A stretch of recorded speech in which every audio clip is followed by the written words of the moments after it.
আজ রাখি বন্ধন। সকলকে জানাই রাখি বন্ধনের অনেক অনেক শুভেচ্ছা ও ভালোবাসা।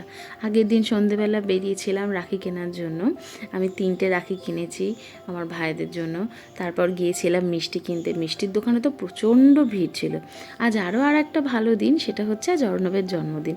সকাল সকাল আমি স্নান করে রেডি হয়ে নিয়েছি। বার্থডে বয় সুন্দর করে সেজে নিয়েছে, যাব ভাইকে রাখি পরাতে। মা পায়েস করে দিয়েছে, মিষ্টি কিনে নিয়েছিলাম আগের দিনই আমার বাড়িতে দেবার জন্য।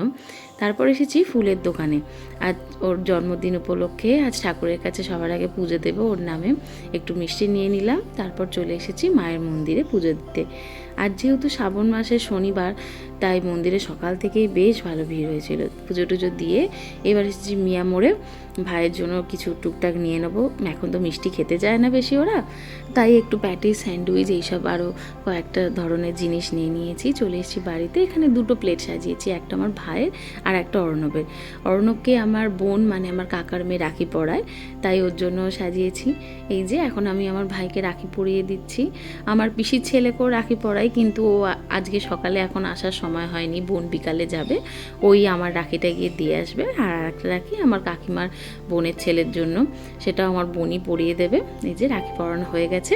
অর্ণবেরও রাখি পরা হয়ে গেছে। আমার বোন ভিডিওতে আসতে খুব একটা স্বাচ্ছন্দ্য বোধ করে না, চাই সেটা আর ভিডিও করিনি। বার্থডে বয় লাঞ্চের টাইম হয়ে গেছে। আজ শনিবার, তার উপরে আবার পূর্ণিমা। আমার শ্বশুরবাড়িতে পূর্ণিমাতে কেউ আমিষ খাবার খান না, তাই আজকে সব নিরামিষই হয়েছে। কাল রবিবার, কাল ওর বাংলার তারিখের জন্মদিন, তাই সব আমিষ খাবার কালকেই রান্নাবান্না হবে।